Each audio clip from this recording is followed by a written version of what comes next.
You thought June 11th was going to be just another game. You thought J.C. Sheldon was going to walk into Gainbridge Fieldhouse, play her usual aggressive brand of defense, and leave without anyone paying much attention. You thought the story would be another routine chapter in a long WNBA season. It wasn't. What unfolded felt much bigger than a regular season matchup. It felt like the continuation of a story that Fever fans have been carrying with them for an entire year. I'm Dre Fiber, this is Street Hoops. And today we're breaking down one of the most emotional, dramatic, and satisfying nights Indiana has experienced all season. To understand why the atmosphere felt different, you have to go back to 2025. Because this story didn't begin on June 11th. It started long before that. Back in June of 2025, Indiana and Connecticut were involved in one of the most talked about games of the season. During a physical defensive sequence, Caitlin Clark took contact near the face. Moments later, tensions escalated further as players from both teams exchanged hard fouls and emotional reactions. The game quickly became one of those contests fans never forget, not because of the final score, because of how personal it felt. And while opinions varied on what happened, one moment stood out above all the others. Sophie Cunningham's hard foul late in the game instantly became part of Fever lore. Some people criticized it, some defended it, but one thing was undeniable. Fever fans saw it as a message, a statement that Indiana wasn't going to back down. That moment helped establish Cunningham's reputation as one of the emotional leaders of the team. It wasn't about points or rebounds. It was about presence.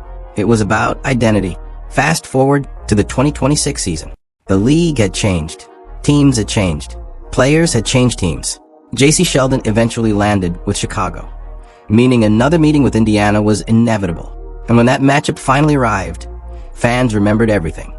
They remembered the history. They remembered the emotions. They remembered the conversations that followed the previous encounters. For most of the season, Fever fans probably felt comfortable knowing Sophie Cunningham would be available whenever those emotionally charged games arrived. Then came the injury report. Cunningham was ruled out. Suddenly, the player many fans viewed as Indiana's emotional spark plug wasn't available. And immediately a question emerged. Who would fill that role? Who would bring that same energy? Who would respond when the game became physical? As it turned out, the answer was already on the roster. Myisha Hines-Allen. And what happened next became one of the defining moments of the night. Before we get to that play, let's talk about Hines-Allen for a second, because she deserves far more recognition than she gets. This is not a newcomer. This is not someone trying to find her place in the league. This is a veteran, a champion, a player who has spent years earning respect across professional basketball. She won a championship with Washington. She has played overseas. She has battled through countless high-pressure moments. She understands what it takes to win. Most importantly, she understands team basketball. That's what made her response so significant. Because when the intensity increased and emotions started rising, Hines-Allen didn't react with chaos. She reacted with authority. At one point during the game, Sheldon attacked the basket, looking to create a scoring opportunity. What happened next instantly lit up social media. Hines-Allen met her at the rim and rejected the attempt with authority. Not a simple block, not a routine defensive play. One of those blocks that sends an entire arena into a frenzy. The kind that makes teammates jump off the bench. The kind that changes energy instantly. The ball seemed to fly halfway across the building. The crowd exploded. The Fever bench erupted. And suddenly everyone watching understood something important. Indiana's identity no longer belongs to one player. That's the real story. For years, teams often relied on one emotional leader, one enforcer, one player responsible for setting the tone. This Fever team feels different. The toughness is spread throughout the roster. The confidence is spread throughout the roster. The accountability is spread throughout the roster. When Cunningham is available, she brings it. When she's unavailable, somebody else steps forward. Against Chicago, that somebody was Hines-Allen. And that's what should excite Fever fans more than anything. Not the block itself. Not the social media reactions. Not the debates afterward. The depth. The maturity. The fact that Indiana is developing multiple players capable of changing a game's emotional temperature. Championship teams need that. They need stars. They need scorers. But they also need players willing to do the dirty work. Players willing to stand their ground. Players willing to provide energy when things get difficult. Indiana got exactly that. The final box score will tell part of the story. The highlights will tell another part. But anyone who watched the game understands the bigger picture. This wasn't simply about one defensive play. It was about a team showing growth. It was about veterans stepping into leadership roles. It was about proving that the Fever's toughness doesn't disappear when one player is unavailable. The message from June 11th was simple. Indiana isn't relying on one protector anymore. Indiana isn't relying on one emotional leader anymore. This roster has evolved. And if the rest of the league wasn't paying attention before, they probably are now. Because on a night filled with emotion, history, and expectations, the Fever showed something important. Their identity is bigger than any one player. And that may be the most dangerous development of all. When Myisha Hines-Allen arrived in Indiana before the 2026 season, most people viewed her as a valuable veteran addition, a former champion, a reliable forward, a player who could provide quality minutes whenever her number was called. What nobody realized at the time was that she would end up delivering one of the most memorable moments of the Fever season. With Sophie Cunningham sidelined and the Fever entering a highly emotional matchup against Chicago, Indiana needed somebody to step up. They needed energy. They needed toughness. They needed a veteran presence capable of stabilizing the game when emotions started running high. Hines-Allen answered that call, and she answered it in a big way. Coming into the game, Indiana's rotation was already thinner than usual because Cunningham was unavailable. That meant additional responsibility for several players throughout the roster, particularly the bench unit. Hines-Allen embraced it. She didn't just contribute. She impacted nearly every aspect of the game. When the final numbers were examined, one statistic stood out above all the others. Plus 25. For casual fans, plus minus isn't always the easiest statistic to appreciate. But sometimes it tells a story traditional numbers can't fully capture. A plus 25 means Indiana outscored Chicago by 25 points while Hines-Allen was on the floor. 25. That isn't coincidence. That reflects influence. That reflects momentum. That reflects a player making winning plays over and over again. She finished the night with 9 rebounds, 3 assists, and 5 points. But those raw numbers only tell part of the story. The bigger story was the way the game felt whenever she checked in. The Fever looked faster, more physical, more organized, more confident. Every possession seemed to carry a different energy. And then came a play everyone was talking about.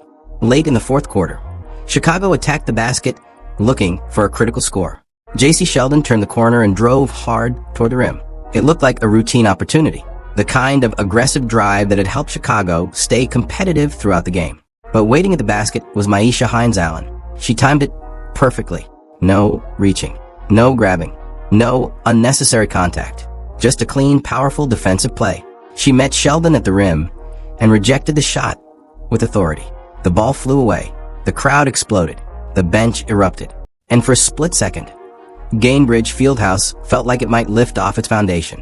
What made the moment even more impressive was how clean it was. No foul, no controversy, just elite defensive timing from a veteran who understood exactly what the moment required. The reaction inside the building started almost instantly. Fans were already standing before many of them had fully processed what they'd witnessed. The block changed the atmosphere.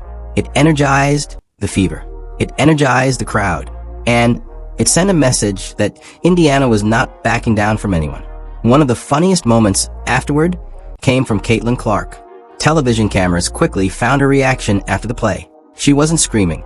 She wasn't celebrating wildly. She wasn't flexing or pointing.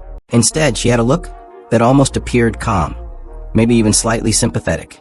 The expression instantly became social media material. Fans replayed it repeatedly. Memes appeared within minutes. Everyone seemed to have a different interpretation of what Clark was thinking. But regardless of what anyone believes, it became one of those uniquely human sports moments that makes live competition so entertaining. Then there was Sophie Cunningham. Even though she wasn't in uniform, she remained heavily invested in everything happening on the floor. When Hines-Allen delivered the block, Cunningham's reaction became almost as popular as the play itself. She jumped up immediately. She celebrated. She couldn't contain her excitement. And after the game, she shared her appreciation on social media, helping amplify a moment that Fever fans were already treating like a season highlight. It felt symbolic. The veteran known for bringing intensity was watching another veteran step into the spotlight and deliver exactly the kind of play that energizes an entire organization. What made Heinz Allen's response afterward even more impressive was how little attention she seemed interested in receiving. There was no dramatic celebration, no taunting, no extended reaction, no attempt to create a viral moment. She simply turned around and ran back up the court, business as usual. In some ways, that made the block even more impactful. It communicated confidence. The message wasn't, "Look what I just did." The message was, "That's my job." But as incredible as the highlight was, it didn't erase the larger reality of the game, because Indiana nearly let the contest slip away. Again, for much of the night, the Fever appeared completely in control. They built a lead that reached 19 points during the first half. 19, at home, against a Chicago team that entered the game struggling to find consistency. Everything appeared to be moving toward a comfortable victory. Indiana's offense was rolling. The crowd was engaged. The stars were producing. History was being made. And yet somehow the game became dramatically closer than it ever should have been. The Fever ended up scoring a franchise record 114 points. Caitlin Clark delivered another brilliant performance. Aaliyah Boston produced one of the finest games of her career. Together they achieved a statistical milestone that had never previously happened in WNBA history. Everything about the evening suggested Indiana should have coasted comfortably to the finish line. Instead, they found themselves needing overtime. That fact alone reveals both the promise and frustration surrounding this Fever team. At their best, they look unstoppable. At times, they resemble a championship contender capable of overwhelming opponents with talent and firepower. But they still have stretches where leads disappear. Momentum shifts, execution falters, and games become much more complicated than necessary. The third quarter represented a perfect example. Chicago refused to quit. A player named Sydney Taylor suddenly caught fire and helped swing momentum back toward the visitors. Possession after possession, the sky found life. The crowd grew nervous. The lead shrank. And what once looked like a routine victory transformed into a tense battle. That's what made Heinz Allen's performance so valuable. While stars grab headlines and scorers dominate highlight packages, championship teams need players who stabilize chaos. Players who defend. Players who rebound. Players who make momentum-changing plays. Players who can shift the emotional balance of an entire arena with a single possession. Against Chicago, Myisha Heinz Allen became that player. And by the end of the night, Fever fans had a new hero to celebrate. What happened next was the part of the night that nearly flipped the entire story on its head. Because while Fever fans were celebrating highlight plays and historic performances, an unexpected name suddenly turned into the biggest problem on the floor: Sydney Taylor. If you didn't know who she was before June 11th, you're not alone. Most casual WNBA fans had barely heard her name. She wasn't a lottery pick. She wasn't a college superstar arriving with national attention. She wasn't a player receiving weekly television features or generating headlines. She was simply a young player fighting for an opportunity, an undrafted rookie who earned her roster spot through hard work and preseason performance. And for one unforgettable quarter, she looked like the best scorer in the building. The official Chicago Sky recap, along with multiple reports following the game, confirmed what everyone watching could already see with their own eyes. Taylor caught fire. Not warm, not hot, nuclear. She exploded for 16 points in the third quarter alone. 5 of 6 from the field. Multiple three-pointers. Confident pull-ups. Aggressive attacks. Everything she touched seemed to find the bottom of the net. The Fever had no answer. Every time Indiana appeared ready to regain control, Taylor responded. Every time the crowd tried to reestablish momentum, Taylor quieted the building. By the end of the night, she had produced the game of her young professional career. 30 points, 10 made field goals, only 14 attempts, and she accomplished it while playing limited minutes. Think about that for a second. An undrafted rookie walked into Gainbridge Fieldhouse and dropped 30 points on one of the league's most talked about teams. That doesn't happen by accident. That requires confidence. That requires skill. And it requires taking advantage of every opportunity presented. For a stretch of the second half, she completely changed the trajectory of the game. The Fever's comfortable lead evaporated. 19 points became 10. 10 became 5. 5 became 1 possession. And eventually Chicago found itself right back in the fight. At several points during the second half, the Sky actually grabbed momentum entirely. The building became nervous. The Fever bench grew increasingly animated. What once looked like a routine victory suddenly felt dangerously uncertain. And then came the final minute. A minute that should serve as a warning sign for Indiana moving forward. Because championship teams don't just create leads.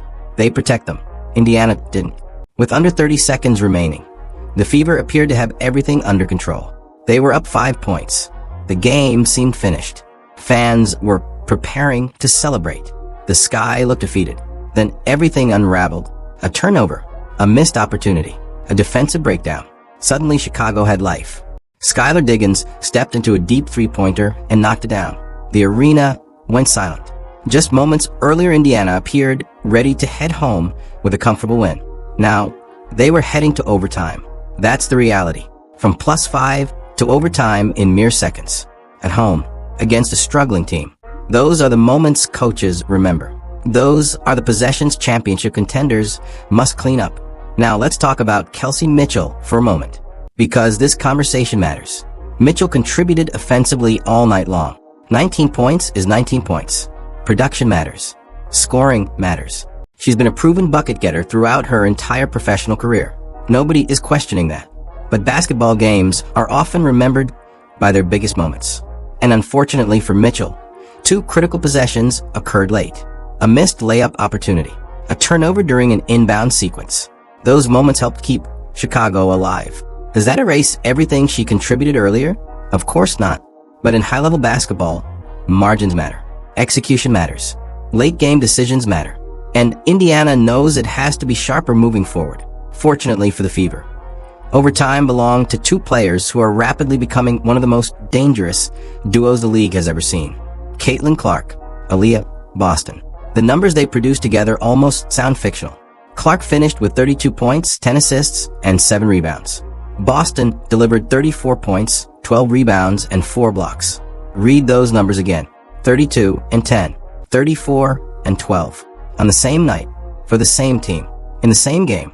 The result was history. Actual WNBA history. According to league records, Clark and Boston became the first teammates ever to record 30-point double-doubles in the same game. Not this season. Not for Indiana. Ever. Across the entire history of the league. Nobody had done it before. Until now. That achievement alone would have made headlines. But Clark wasn't finished. This marked her 3rd career game with at least 30 points and 10 assists. 3. The rest of league history combined had produced fewer such performances from individual players. Clark is creating statistical categories that barely existed before she arrived. And she did it while handling constant defensive pressure throughout the evening. She absorbed contact. She navigated traps. She faced aggressive on-ball defense. And she never lost control. Perhaps the most impressive statistic of all came at the free throw line. 15 attempts. 15 makes. Perfect. No misses. In a game that required overtime. In a game carrying enormous emotional energy. In a game where every point mattered. Clark never blinked. That level of concentration is rare. The Clark-Boston partnership continues to evolve into something special. After the game, Clark spoke about their chemistry and described how naturally they find each other on the floor. There is a comfort level between them now. An understanding. A rhythm. Sometimes the best basketball partnerships develop through years of repetition. Every possession teaches something. Every game creates another layer of trust. And that trust is becoming obvious. When Clark has the ball, Boston knows where to move. When Boston establishes position, Clark knows where to deliver it. The timing looks effortless. The connection looks natural. And opposing defenses are beginning to realize just how difficult it is to stop. That's why Stephanie White highlighted their growth afterward. Not because it sounds good in a press conference. Because it's true. The more experience these two gain together, the more dangerous Indiana becomes. Clark creates opportunities few players can even see. Boston finishes plays with efficiency, strength, and elite touch around the basket. When those two are operating at peak level simultaneously, the Fever offense becomes almost impossible to contain. And on June 11th, despite all the chaos, despite the blown lead, despite the overtime drama, despite Sydney Taylor's incredible performance, that partnership ultimately proved to be the difference. Because when the game mattered most, Indiana had stars capable of making history. And history is exactly what they delivered. And that is exactly what makes the Caitlin Clark-Aaliyah Boston partnership so dangerous. Clark doesn't need to force the action. She doesn't need to dribble the air out of the basketball hunting for a shot. She simply has to recognize where Boston is, deliver the pass, and trust the result. More often than not, that result is 2 points. Boston was operating on an entirely different level during this game. She finished with a career-high 34 points and looked completely unstoppable whenever she established position near the basket. Chicago simply ran out of answers. Once Camila Cardoso fouled out late in the fourth quarter, the Sky's interior defense effectively disappeared. Every touch Boston received felt automatic. She was catching the ball deep, finishing through contact, controlling rebounds, and dominating every important possession. It wasn't just production, it was control. Boston looked like the strongest player on the floor. And what separates this partnership from every other star combination in the league right now isn't just what happens during games. It's what happens away from them. After the win, Clark spoke openly about the relationship she and Boston have built off the court. She talked about trust, friendship, genuine connection. According to post-game interviews, Clark explained that when players truly care about each other, adversity becomes easier to handle. Think about that for a second.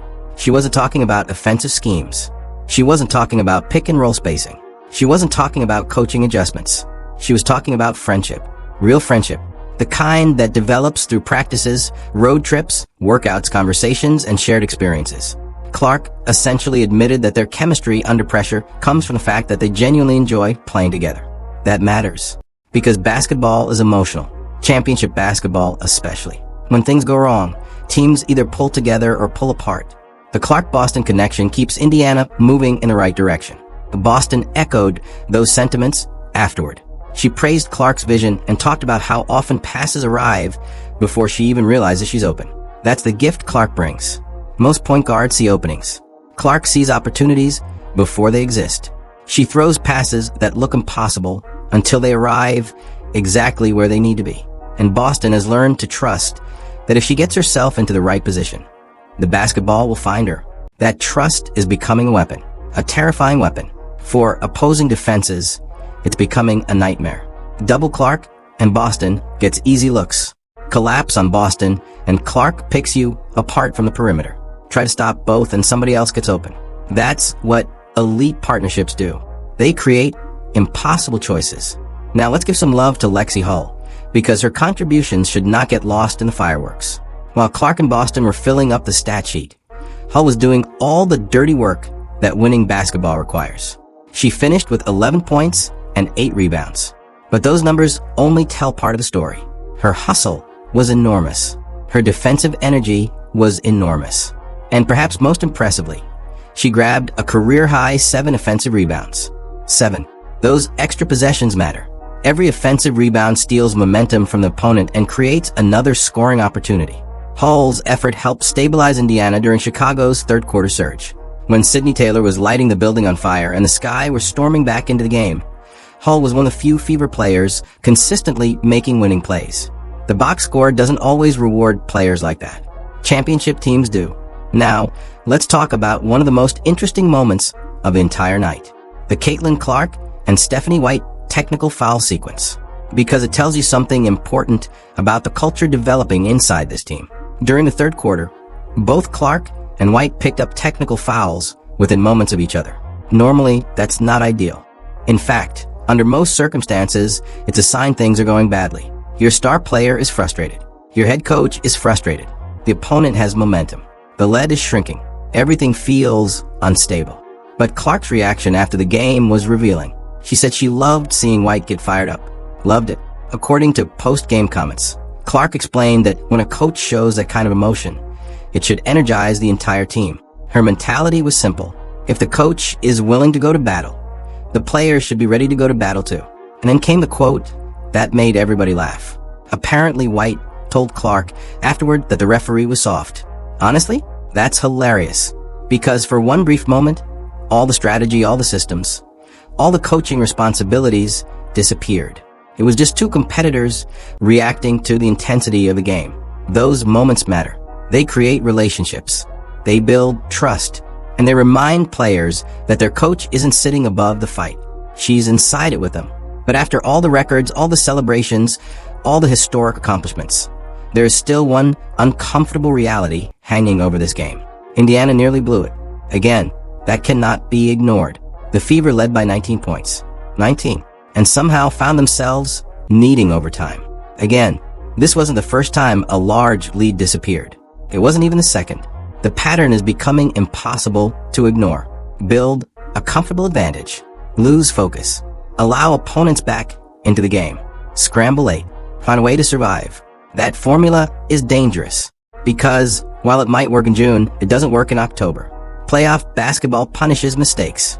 Championship basketball punishes mistakes even harder. Indiana's inability to consistently protect leads remains the single biggest obstacle between this team and legitimate title contention. Stephanie White addressed it directly afterward. She didn't hide from it. She didn't allow the record-setting offensive performance to become an excuse. She emphasized the importance of valuing every possession and maintaining focus for 40 minutes. She's right. The historic achievements deserve celebration, but they cannot erase the mistakes. Both realities exist simultaneously. The Fever produced one of the greatest offensive performances in franchise history. The Fever also nearly lost a game they controlled for long stretches. Those truths can coexist, and they do. That's what makes this team so fascinating right now. The ceiling is extraordinary, maybe championship level extraordinary. You have Clark making history, Boston making history, Hull doing championship level role player work, Hines Allen changing games off the bench, and a roster loaded with talent. When everything clicks, Indiana looks unstoppable, but the floor remains concerning. An undrafted rookie dropped 30 points. A 19-point lead vanished. Overtime became necessary. The vulnerabilities are still there. The good news? The Fever are learning. They're growing. They're winning. They're now 7-5. They've shown they can survive adversity. They've shown they can win without Sophie Cunningham. And perhaps most importantly, they've shown the rest of the league something crystal clear. The days of targeting Caitlin Clark without consequences are over.